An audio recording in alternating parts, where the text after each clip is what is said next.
Ven Espíritu Santo, llena los corazones de tus fieles y enciende en ellos el fuego del amor. Envía tu Espíritu Creador y se renueva la faz de la tierra.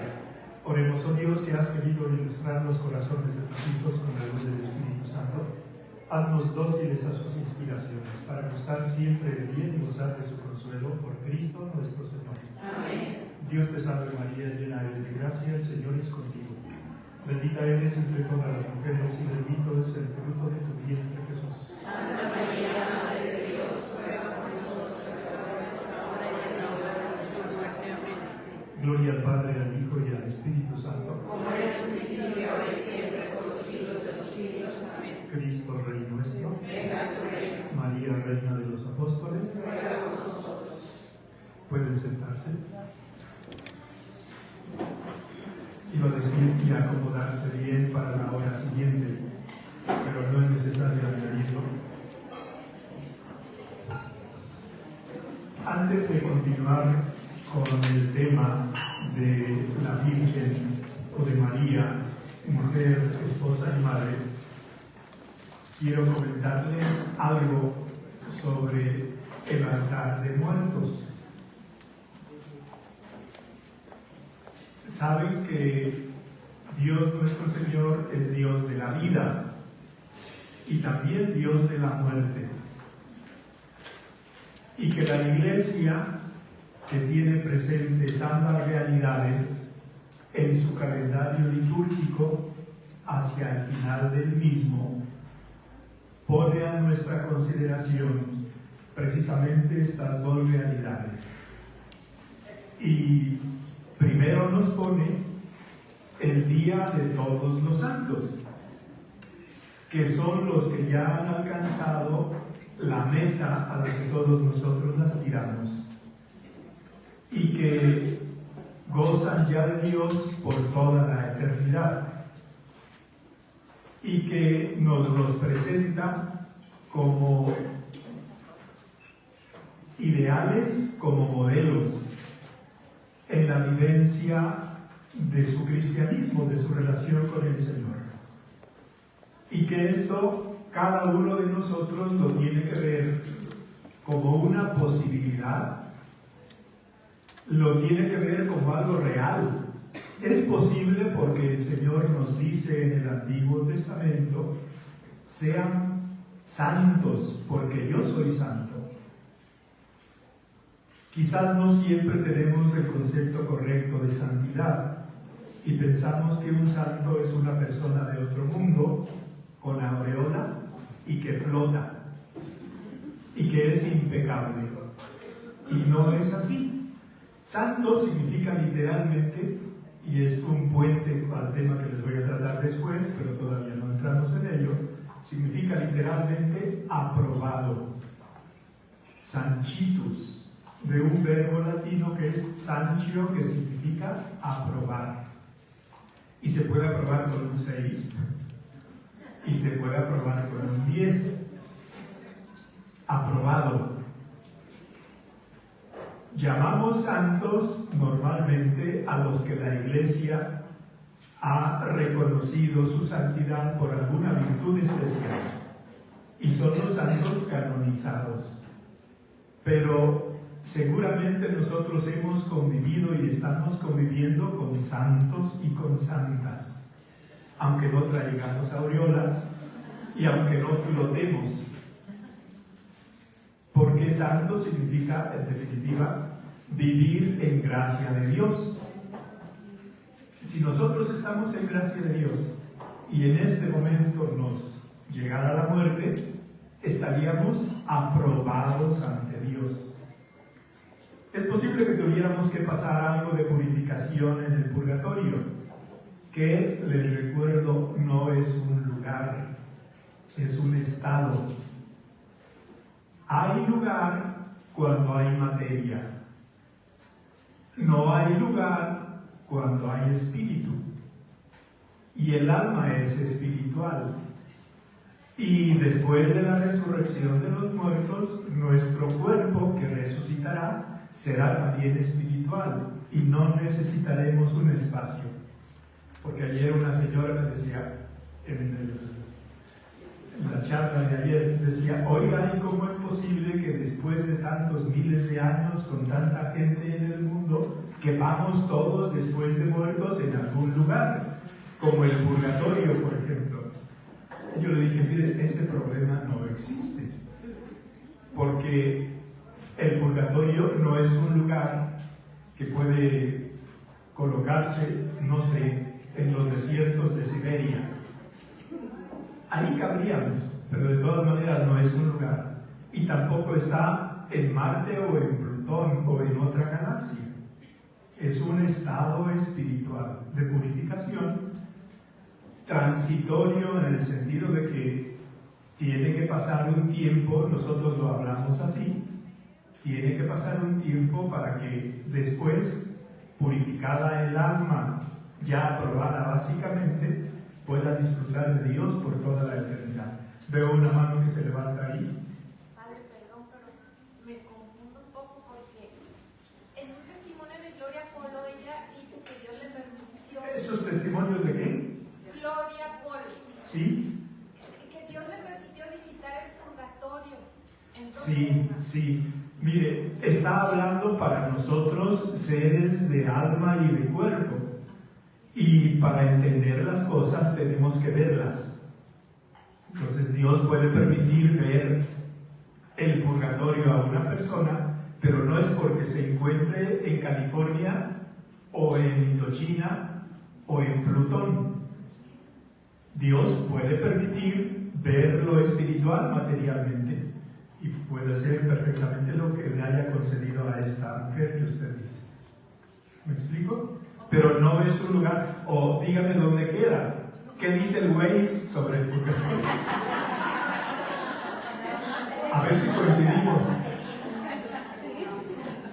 Bueno, pero no quiero distraerme del tema central. Sencillamente quiero decirles que Dios es el Dios de la vida y de la muerte. Y que es más de la vida que de la muerte. Porque la vida es para siempre y la muerte es solo un paso. Por eso no estaría mal que, así como se tiene el altar de muertos, se tuviera el altar de vivos.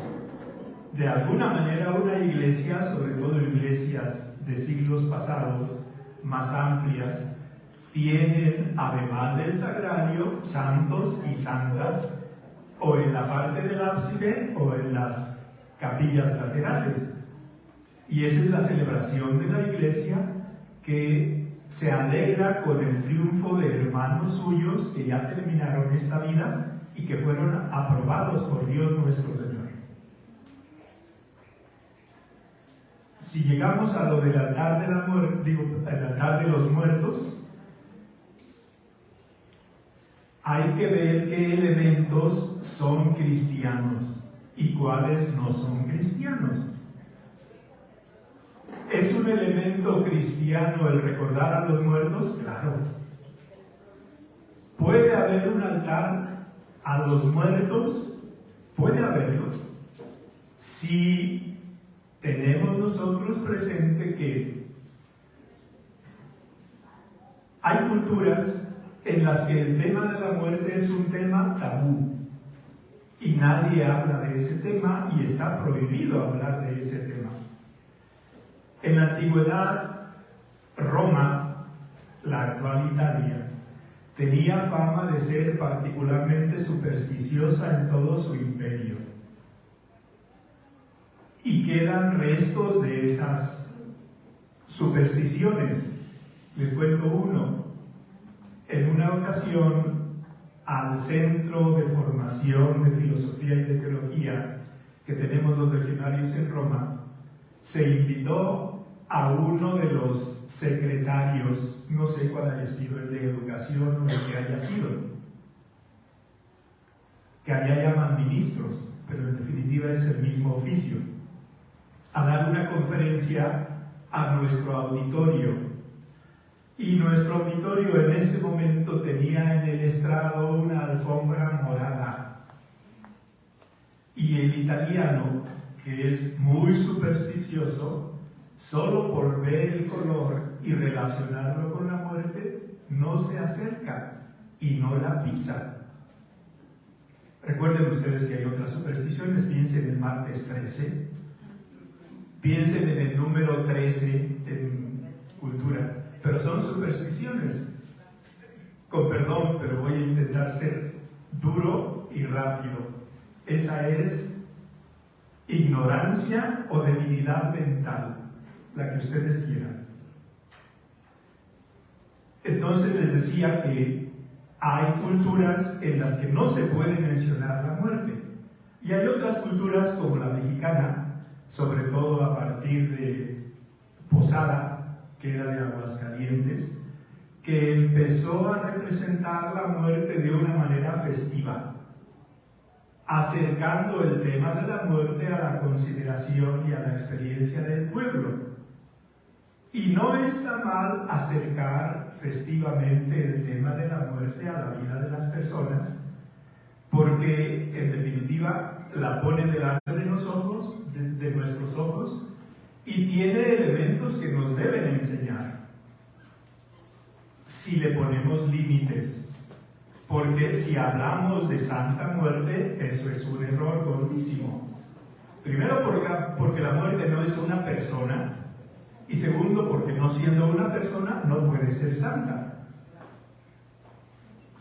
Si les queda claro eso, los desfiles de Caballerandias y todo lo que pueda haber como folclore que acerca el tema de la muerte a la consideración de los vivos no está mal.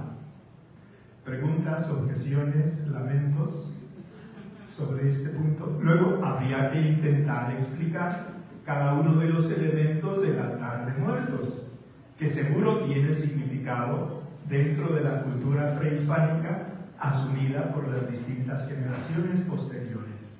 Si son bautizables, adelante, porque recuerden lo que dice la Iglesia, San Pablo: todo lo que hay de bueno, de digno y de noble, lo podemos asumir, porque está creado por Dios. ¿Me explico? Iba a decir, ¿lo entiendes, Méndez, o me explico, Federico? Bueno, dicho esto, avanzamos entonces. Hoy corresponde ver otra cualidad de María como madre, y es una madre probada. Probada. Y para hablar de eso, primero hay que hablar de lo que significa probado.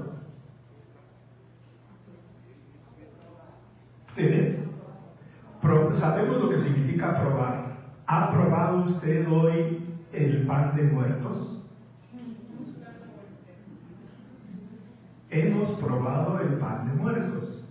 Y seguramente todos lo habremos aprobado. Pero lo podríamos reprobar si ese mismo pan se nos ofreciera dentro de 2 semanas. ¿Sí? Eso que decimos del pan de muertos hay que decirlo de una manera muy seria de las personas. Todos en este mundo tenemos que pasar por pruebas. Recuerden lo que dice San Agustín de una manera muy bella. Digo la idea, no exactamente la expresión, pero la idea corresponde a lo que él piensa. Dice, este mundo, no podemos vivir en este mundo sin pruebas. Él dice tentaciones, pero equivale. No podemos vivir en este mundo sin pruebas. Y añade, y esta es la reflexión, porque nadie puede ser coronado si no ha vencido,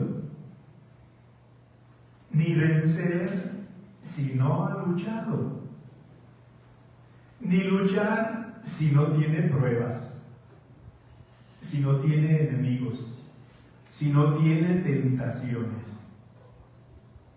Y esta es una ley universal de la que ni la Santísima Virgen fue liberada. La Santísima Virgen también fue probada. Fíjense lo que dice el Concilio Vaticano II en una constitución, es la más rica del Concilio Vaticano II, constitución dogmática. es el tipo de documento más importante de un concilio. Y hay dos tipos de constituciones: dogmática como esta, o pastoral como la Gaudium et Spes del mismo Concilio Vaticano II. Esta constitución dogmática se llama Lumen Gentium y se aplica a la Iglesia, luz de las naciones. Al final de esta constitución hay un capítulo dedicado a la Santísima Virgen. No hay un documento explícito para María, pero hay toda una parte de este documento que trata sobre la Santísima Virgen. Y respecto a sus pruebas, vean lo que dice. Es un texto muy rico, muy profundo y muy verdadero. Dice: la bienaventurada Virgen avanzó en la peregrinación de la fe. Avanzó, caminó en la peregrinación de la fe. La fe es una peregrinación. El hombre, el ser humano, es un peregrino que viene de Dios y su destino es volver a Dios. Pero tiene que caminar, tiene que ponerse en movimiento, tiene que avanzar en la dirección adecuada, porque también se puede avanzar en direcciones equivocadas. Y si dice de la Santísima Virgen que avanzó en la peregrinación de la fe, significa que María fue creciendo en su vida de fe, enriqueciendo su vida de fe y viendo probada su vida de fe. Uno podría decir, bueno, si es la Virgen, ¿qué pruebas pudo haber tenido? Estaba con Dios y era madre de Dios y convivió con Dios. Sí, pero resulta que ese Dios era también hombre y de Dios no manifestó prácticamente nada durante 30 años, que fueron los años en los que estuvo con su mamá. Entonces, si hubo una prueba, lo iremos viendo, pero sencillamente les estoy ahora leyendo este texto. Y añade: y mantuvo fielmente la unión con su Hijo hasta la cruz, en donde, no sin designio divino, se mantuvo de pie, se condolió vehementemente con su unigénito y se asoció con corazón maternal a su sacrificio, consintiendo con amor en la inmolación de la víctima engendrada por ella misma. En otras palabras, nos está diciendo que desde que la Santísima Virgen dijo a Dios a través del arcángel San Gabriel: aquí está la esclava del Señor, y digo esclava en su sentido fuerte, porque ante Dios, pues, aunque somos sus hijos, pues realmente somos también, por la diferencia de, dijéramos, de estado metafísico, no se puede comparar a Dios creador con una criatura. Entonces la Santísima Virgen dijo: no, aquí está la esclava del Señor, hágase en mí según tu palabra. Desde que dijo eso, mantuvo eso en pie y fue avanzando en cada jornada de su vida a través de las pruebas que el Señor permitió en su vida y que no fueron pocas ni pequeñas. Y cada una de ustedes, sobre todo si es María, y estoy hablando a mujeres, pues puede verse como más directamente afectada, iluminada, motivada, porque hay una mujer que las precede y que ha dado realmente la medida en las diversas pruebas que el Señor permitió a lo largo de su vida. Y ninguno de nosotros puede decir que ha sido más probado o es tan probado como María, por lo que iremos viendo ahora mismo. Si partimos del nacimiento de Jesús, dejando lo anterior de lado, la primera prueba que sufre María es la persecución.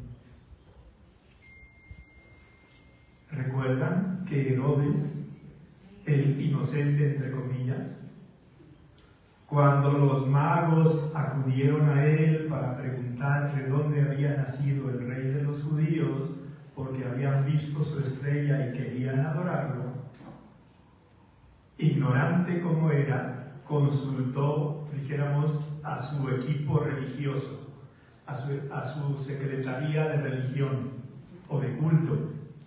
Y ellos le dijeron, oye, buscando en las Escrituras, concluimos que es en Belén donde tiene que nacer Jesús. Y él, con ese conocimiento que no tenía, que debía tener, responde a los magos, va a ser en Belén. Y en cuanto ustedes lo encuentren, por favor, vengan aquí para ir también yo a adorarlo.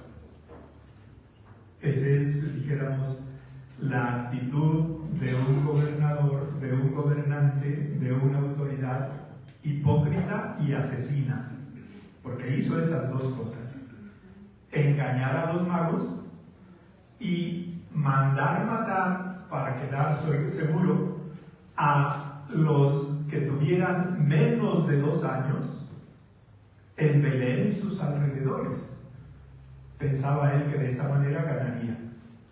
Pero ¿cómo va a ganar un hombre, una criatura, a un creador? Y Dios nuestro Señor le dice a José, de noche, toma al niño y a su madre y huye a Egipto, y quédate ahí hasta que yo te diga, porque hay quienes intentan matar al niño. Pero la prueba de María es la persecución desde el inicio de la vida de su hijo. Y esa persecución, pues, la sufrió ella, y en el presente de diversas maneras la siguen sufriendo hermanos nuestros. Piensen, por ejemplo, en Nigeria, piensen, por ejemplo, en la India, donde se congregan los católicos para una misa y llegan de otras religiones a buscar matarlos y a incendiar la iglesia y demás. Se sigue dando. En nuestro lugar, en nuestro momento, gracias a Dios nos está dando, pero se dio hace un siglo. Piensen en la guerra cristera. Y si quitamos la parte violenta y sangrienta, pues hay lugares, situaciones aquí mismo, donde efectivamente también se da esto. E incluso en una misma familia, sin llegar ni a las manos ni a las armas, pues habrá quienes vean con indiferencia lo que hacemos, quienes lo aprueben y quienes lo critiquen. Y en esa crítica hay algo de persecución. No salgamos de aquí con complejo de perseguidos, pero sepamos que la Santísima Virgen, en una de sus primeras pruebas que tuvo después de ser Madre de Jesús, se encontró precisamente con la persecución. Y una persecución que le obligó a una segunda prueba larga: el destierro y una vida de inmigrante. Entendemos qué significa lo de la vida de inmigrante porque lo estamos viendo de una manera escandalosa en tantas regiones del mundo, sobre todo en Europa y en Norteamérica, y somos parte de Norteamérica, como ustedes saben. Pero piensen que antes de eso fue destierro. Y destierro significa te están privando de tu tierra, te están quitando tu tierra.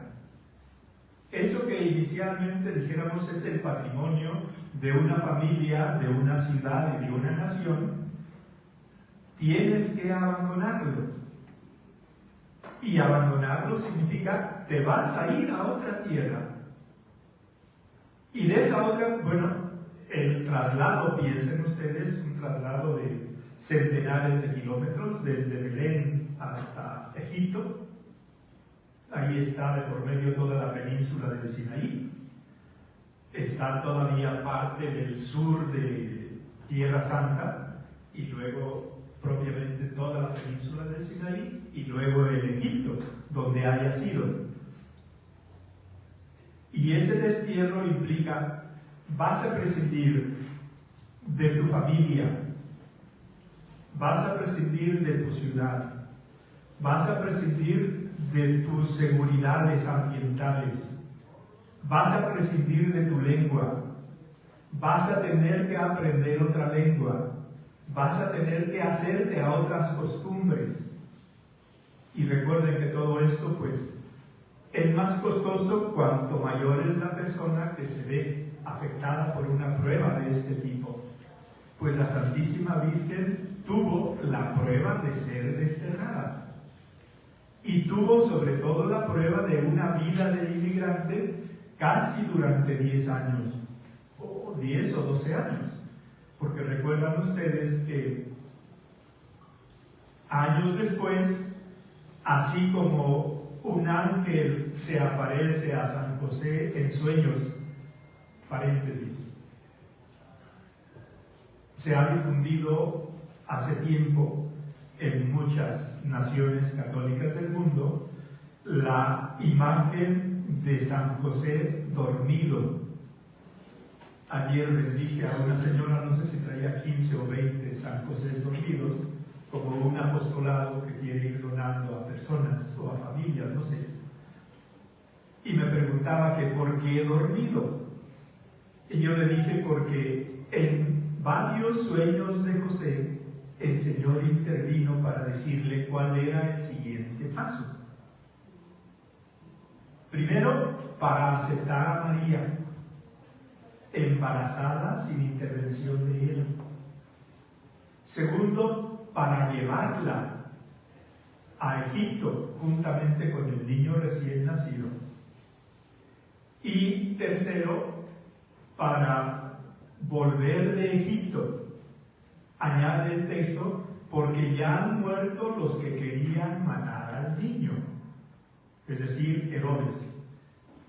El Evangelio nos dice que cuando Jesús tuvo 12 años, ya estaban en Nazaret, y que fueron de Nazaret a Jerusalén para, dijéramos, una ceremonia que tienen todavía los judíos, que se llama Bar Mitzvah o Bat Mitzvah. Significa hijo del precepto en el primer caso o hija del precepto en el segundo caso. Por decir de alguna forma, es una especie de equivalencia a lo que sería o el bautismo o la confirmación o las dos cosas de un cristiano. Porque ser hijo del precepto significa que ya no eres considerado un niño y ya te obliga todo lo que obliga la ley a los hombres y a las mujeres. Si antes no tenías obligación de ir a la sinagoga, a partir de ahora lo tienes. Y así también las niñas. Quien ha estado en Tierra Santa, no es fácil, pero a lo mejor en algún caso pudo coincidir, y fue al muro de los lamentos. Se habrá podido encontrar con algunos grupitos, 10, 12, 15, 25 o 30, de familiares normalmente que llevan en el centro a un niño o a una niña, vestidos de un modo especial y con la Torá en la mano. Y entran de un modo festivo a lo que fue parte del templo, que son en definitiva las murallas, el muro de los lamentos, para tener esa ceremonia que se llama Bar Mitzvah. Quienes son ricos, pues pueden llevar, iba a decir mariachi, ¿no? Pero conjunto musical.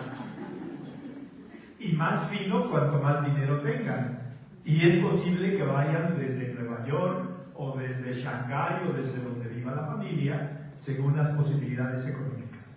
Entonces, cuando Jesús llega al templo de 12 años, esta era precisamente la ceremonia a la que acudieron. Pero esto para decirles que la vida de inmigrante de María, de José y de la Sagrada Familia no fueron 3 fines de semana mientras terminamos de pintar la casa. Fueron 2 lustros por lo menos de una vida difícil y dura. Si recordamos además cómo habían tratado los egipcios siglos anteriores a los anteriores judíos, pues se puede ver que tampoco es que hubiera una actitud de acogida y de bienvenida y de ayuda por parte de unos y de otros. En esto se cumple lo que decía un proverbio latino, decía: los odios de los vecinos son los peores. Acerrima odia proximorum. Y esto se puede aplicar, piensen, no siempre tiene que ser, pero puede ser en los vecinos de casa, en los barrios, en las calles vecinas, en los barrios vecinos, entre las capitales de una nación y una ciudad que le hace sombra o que busca hacerle sombra, en naciones contiguas, ¿sí? Y aquí se da también precisamente eso. Por eso entonces pensemos, la vida de un inmigrante, con todo lo dura que es y de la que tenemos mucha experiencia, porque pues, fácilmente o tenemos algún familiar o algún conocido que vive en esa situación, es una vida dura. Estaba escuchando yo cuando venía un dato, y era que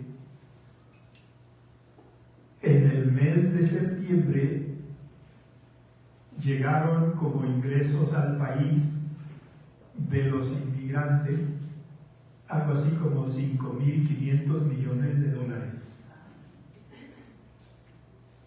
Pero, y también comentaba el director del programa, que todos sabemos qué hay detrás de cada uno de estos dólares, de trabajo, de lucha, de esfuerzo, que dice, y qué pena que tuvieron ellos que salir del propio país y que toda esa capacidad productiva está dando frutos allá.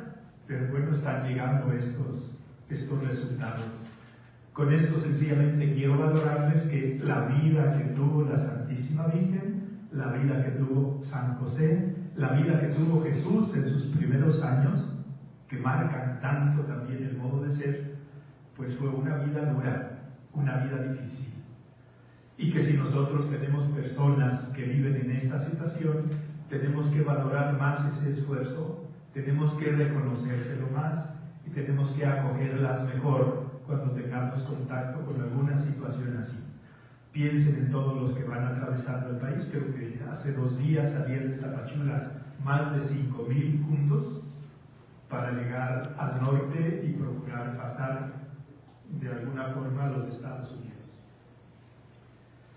En tercer lugar, la Santísima Virgen sufre una prueba que es la más larga, la de la vida ordinaria. Es decir, la de los lunes repetidos, la de los martes repetidos, y no una vez, sino centenares y miles de veces, la vida ordinaria. En esto, normalmente le damos un sentido peyorativo a lo de ordinario, como no especial, pero tiene un sentido muy positivo. Ordinario tiene que ver con orden, y una vida ordinaria, de alguna forma, es un orden que se va repitiendo en cada jornada, en cada semana, en cada mes, en cada año. Y en ese sentido es positivo. ¿Quién no quiere un orden en su vida? Sobre esto les digo, y ustedes tienen experiencia, no tengo yo que enseñarles. Los varones somos mucho más descuidados y burdos y vastos con B en cuestiones de orden, porque somos más primitivos. Las mujeres, ustedes, son mucho más ordenadas, mucho más atentas, mucho más finas, mucho más detalladas. Mi consejo, ojalá que acercáramos posiciones. Ojalá que lograran ustedes que sus esposos o sus hijos fueran un poquito más ordenados y que ustedes le quitaran 1 o 2 rayitas a las exigencias del orden de la casa o de la limpieza de la casa. Porque si hay una motita de polvo en la mesa del comedor o no sé dónde, no debe ser así. Pero de todas maneras, esa es parte de la vida ordinaria. Y piensen que esa vida ordinaria que ustedes han llevado y que pueden seguir llevando el tiempo que Dios permita, fue una vida ordinaria que también vivió durante muchos años la Santísima Virgen. Y que no estaba viviendo en Jerusalén, que era la capital, sino que estaba viviendo en un pueblecito del norte del país. Por cierto, tuvo muy buen gusto el Señor al elegir Galilea, porque es la parte más bella de Tierra Santa. Tiene montañas, tiene bosques, tiene lago, tiene ríos, tiene mucha variedad y tiene también algunas llanuras. Pero todo está indicando que la mayor parte de la vida de la Santísima Virgen fue vida ordinaria, como la nuestra. El 99%, si no añado todavía 0.9% de nuestra vida, es vida ordinaria. Y tenemos que valorarla, y tenemos que agradecerla, y tenemos que saber cómo afrontarla. Porque nos puede ganar a todos la rutina, y la desgana, y la desilusión, y la decepción, y el pesimismo. Y el ahí se va. En ningún momento se ve en la vida de la Santísima Virgen que le haya ocurrido algo así. Por eso, ¿quién de ustedes tiene más del 99%, mejor, más del 1% de vida especial? No todos los días hay una boda, no todos los días hay un bautizo, no todos los días hay una primera comunión, no todos los días hay unos 15 años, no todos los días es Navidad, no todos los días es mi santo o mi cumpleaños, y todos los días que no son esos son ordinarios, y hay que saber afrontar la vida ordinaria. ¿Y la vida ordinaria cómo se afronta? Con orden. Se afronta con realismo, se afronta con paciencia y una cuarta característica, con creatividad. Tenemos que aprender a dar sentido especial a lo normal. ¿Y el secreto cuál es? El amor. El amor renueva todo. Si el amor renueva todo, significa que hace nuevas todas las cosas, también las repetidas de los lunes a las 9 de la mañana y de los viernes a las 12 de la noche. Ahora, como una especie de añadido, pero me parece importante, estamos hablando de vida ordinaria como una vida de orden. Y yo les hablé de un nivel de orden. En realidad hay 3 niveles superiores y este sería el 4. Anótenlo, por favor. El primer nivel de orden que debe haber en la vida de una persona, y ojalá siempre de una familia, es el nivel de la jerarquía de valores. Orden en los valores de la vida. Y el primer lugar lo tiene que ocupar siempre Dios nuestro Señor, en quien tiene fe. En segundo lugar, mi familia. En tercer lugar, el individuo, o sea, yo. Tristemente, en muchos casos, justo es al revés. Y eso es lo que hace la diferencia entre una persona de fe generosa y una persona egoísta. La persona de fe y generosa tiene en primer lugar a Dios nuestro Señor en su vida. Y luego se preocupa de hacer felices a quienes le rodean. Y viendo felices a quienes le rodean, es feliz. Entonces, sin buscar directamente ser feliz, poniendo en primer lugar a Dios y en segundo lugar a quienes Dios me ha confiado, yo soy feliz y alcanzo mi felicidad. Primer nivel de orden, ese. Segundo nivel, el orden en las facultades de la persona.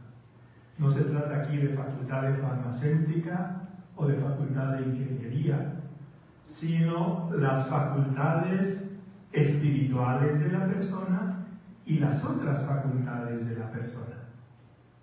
¿Cuándo hay orden en este segundo nivel? Cuando mi inteligencia, que es la primera facultad espiritual que el Señor me dio, por la que soy imagen de Él, cuando mi inteligencia se deja guiar por la verdad, iluminada por la fe. Ahí tengo el primer nivel, el primer rasgo de orden en la jerarquía de las facultades. El segundo rasgo es mi voluntad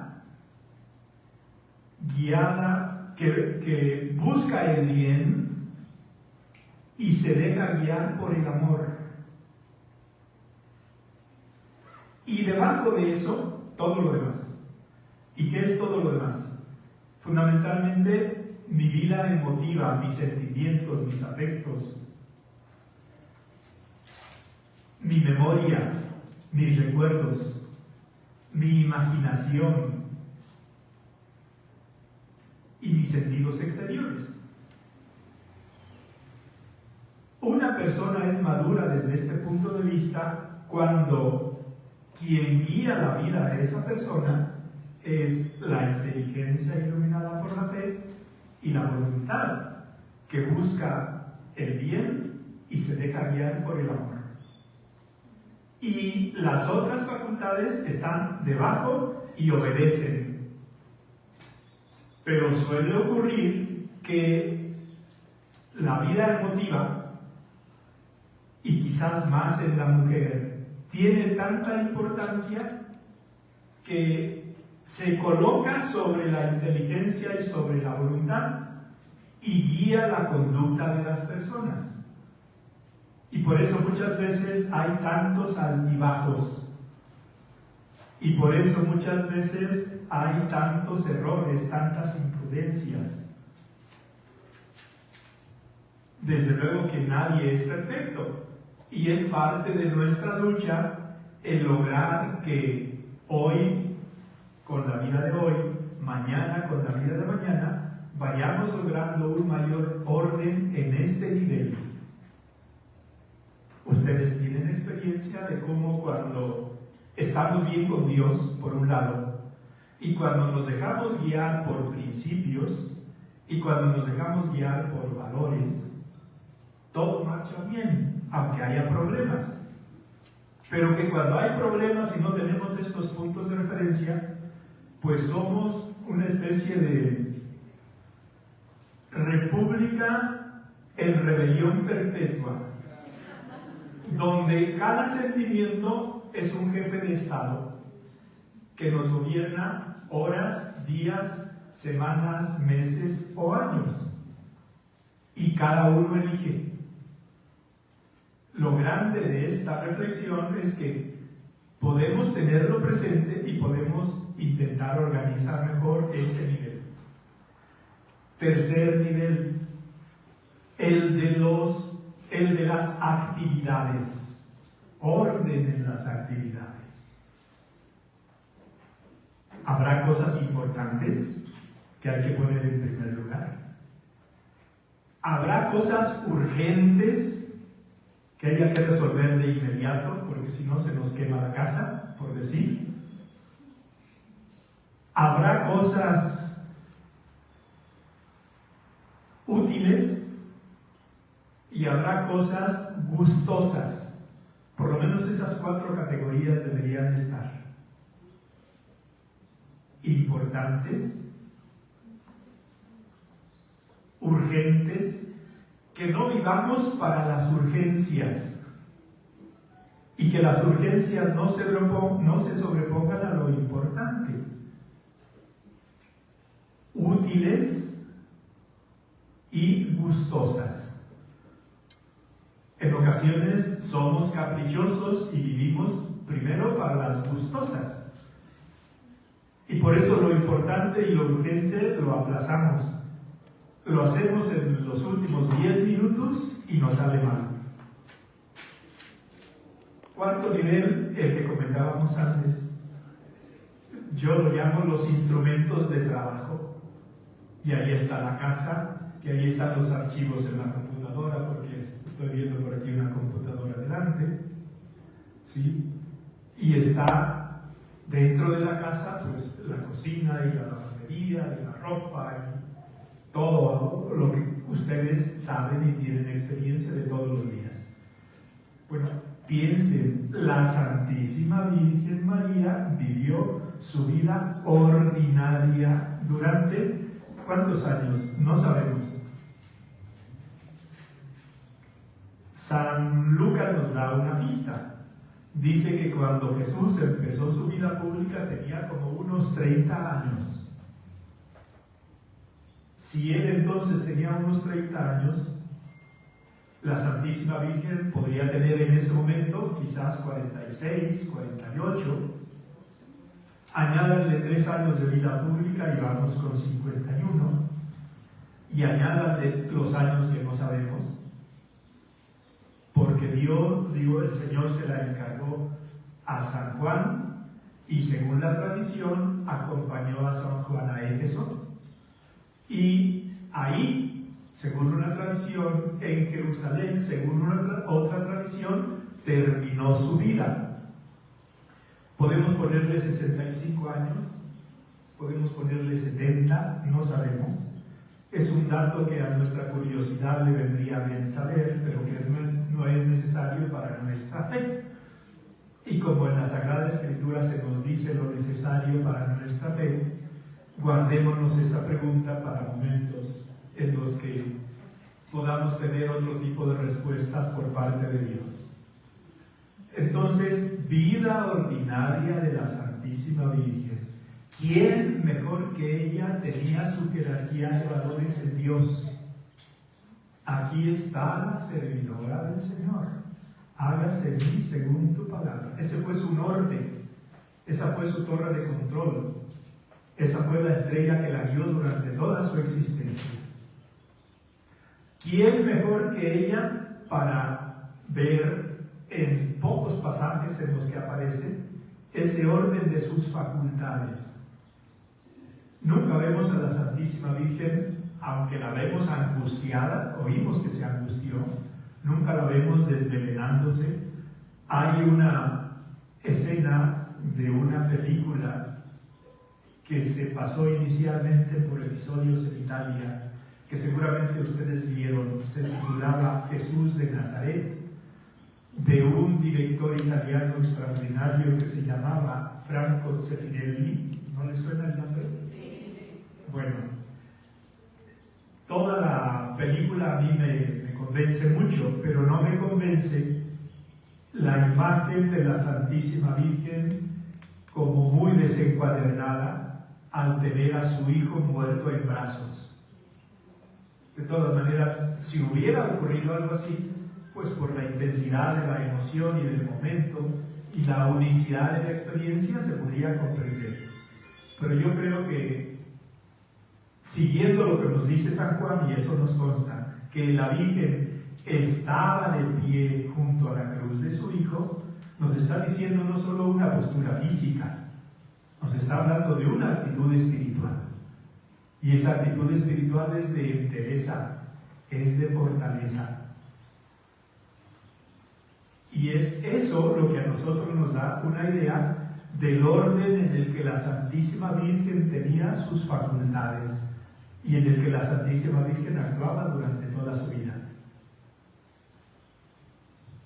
Los otros dos niveles pues son como menos importantes, pero pues también hay que pensar que la Santísima Virgen los vivió bien, que tenía ordenado su día y que tenía ordenada su casa, que además no tenía 3 pisos y no tenía 8 habitaciones y 4 para huéspedes.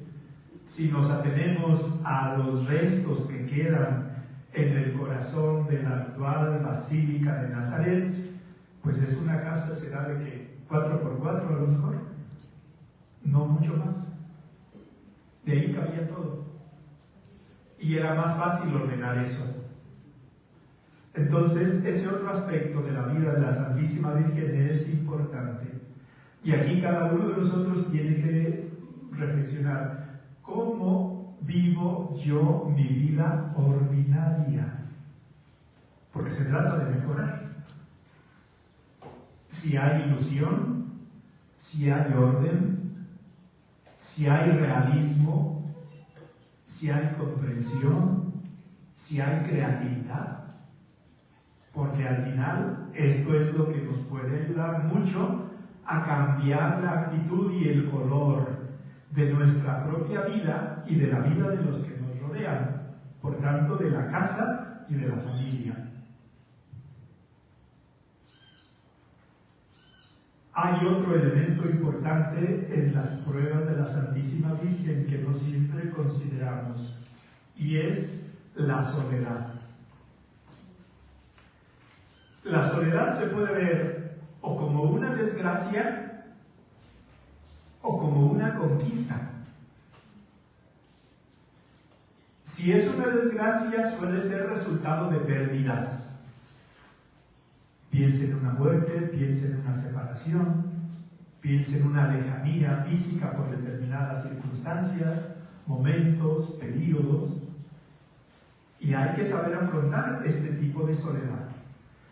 Pero para saber afrontarla hay que tomarla como una circunstancia en la que yo puedo y debo mejorar.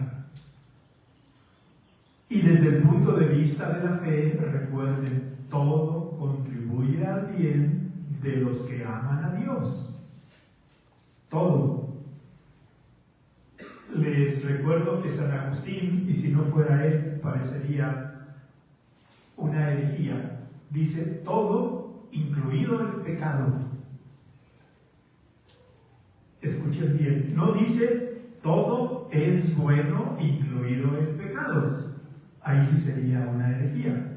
Dice todo contribuye al bien de los que aman a Dios. Y también el pecado puede contribuir al bien, porque el pecado me hace más humilde, el pecado me hace más realista, el pecado me hace más comprensivo, el pecado me hace más paciente.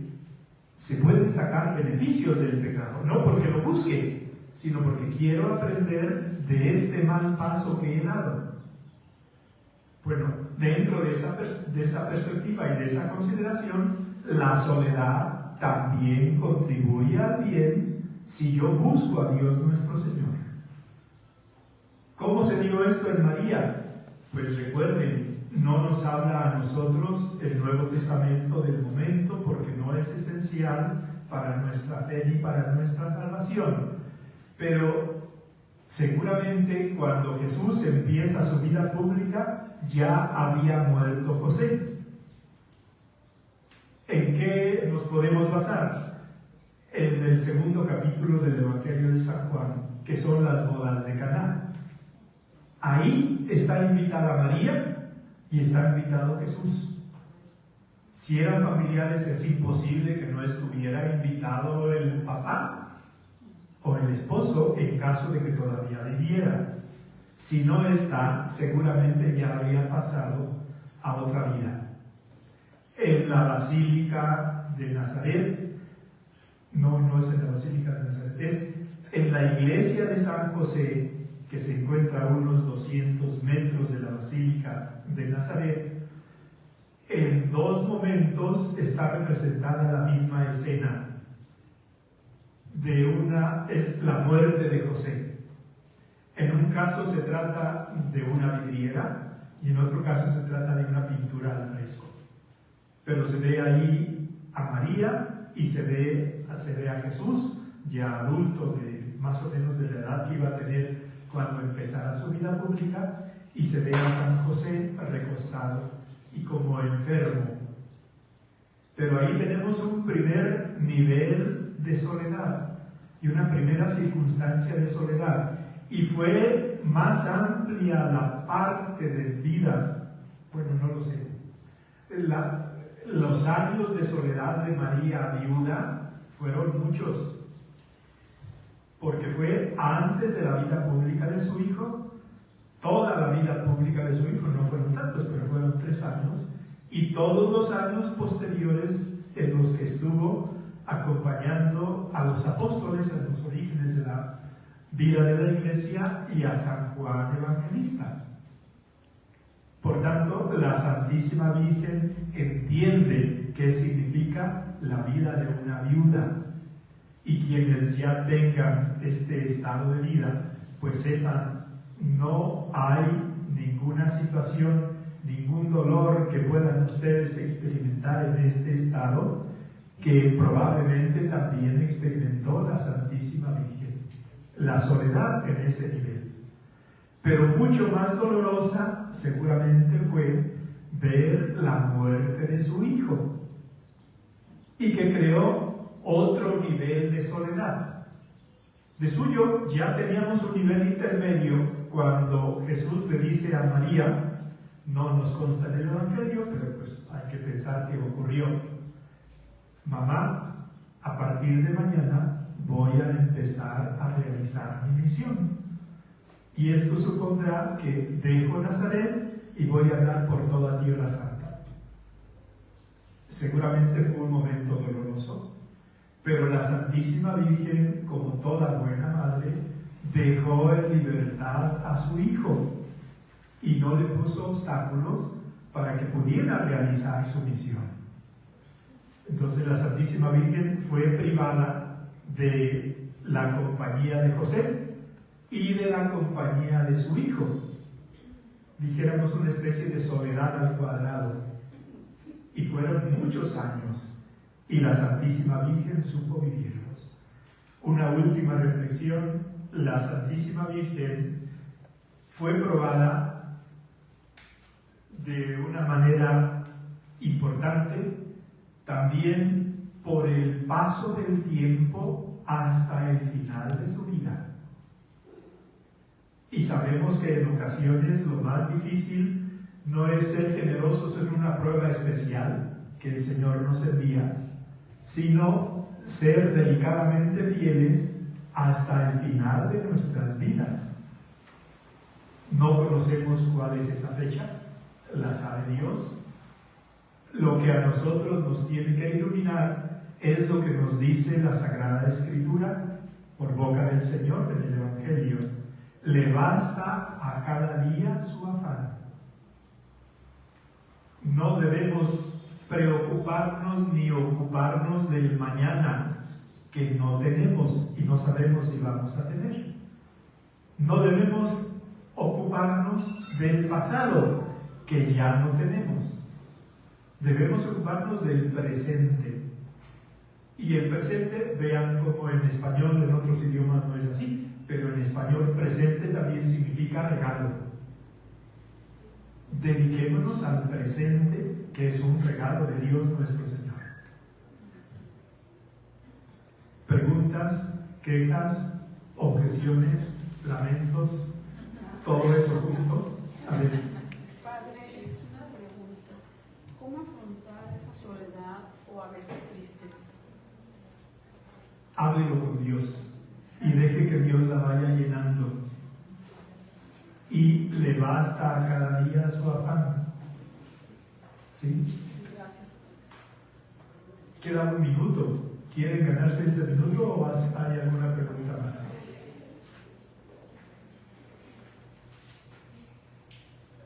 Déjenme entonces terminar con una cita que no les leí. Respecto a la dificultad del paso del tiempo, ¿recuerdan ustedes que San Juan Pablo II nos visitó 5 veces? ¿Sí? ¿Cuál fue la primera? ¿En 74? El 79. Fue elegido en octubre del 78.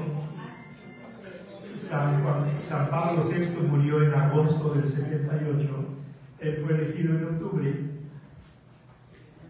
después de San Juan Pablo I, que duró solo un mes, y que había prometido estar en la conclusión de la reunión del CELAM.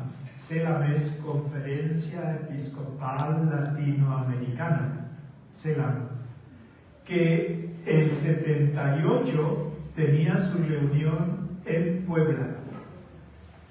Entonces, San Juan Pablo II cumplió la promesa de San Juan Pablo I y por eso vino. Y además dijo, seguramente ustedes lo habrán escuchado antes, que gracias a esa visita entendió su misión de visitar a todos los hijos de Dios en las diversas naciones del mundo, por el estilo pastoral que captó que debía seguir y por la acogida cordial del pueblo mexicano en ese momento. Bueno, el 26 de enero, en la Catedral Metropolitana de la Ciudad de México, dijo el Papa lo siguiente: toda fidelidad debe pasar por la prueba más exigente, la duración, el tiempo. Es fácil ser coherente por un día o por algunos días. Difícil e importante ser coherente toda la vida. Es fácil ser coherente en la hora de la exaltación. Difícil serlo en la hora de la tribulación. Y solo puede llamarse fidelidad una coherencia que dura a lo largo de toda la vida. El fiat de María en la Anunciación encuentra su plenitud en el fiat silencioso que repite al pie de la cruz. Y se podría añadir hasta el último día de su vida, el fiat que dio el último día de su vida, que no fue distinto en su contenido, en su esencia, del primero. Ser fiel es no traicionar en las tinieblas lo que se aceptó en público. Se podría decir en la luz. Te damos gracias, Señor, por todos tus beneficios, a ti que vives y reinas por los siglos de los siglos. Amén. Cristo Rey nuestro. María, Reina de los Apóstoles.